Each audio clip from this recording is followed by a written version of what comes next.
First, set the class name for the hover effect in the style sheet. I chose Effect.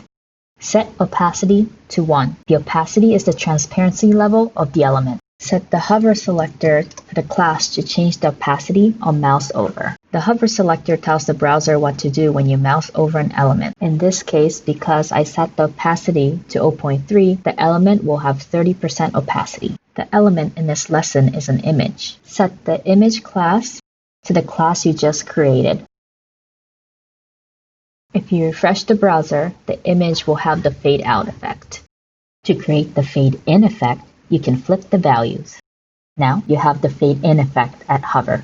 The element can also be text. Let's put in text and set the class to effect.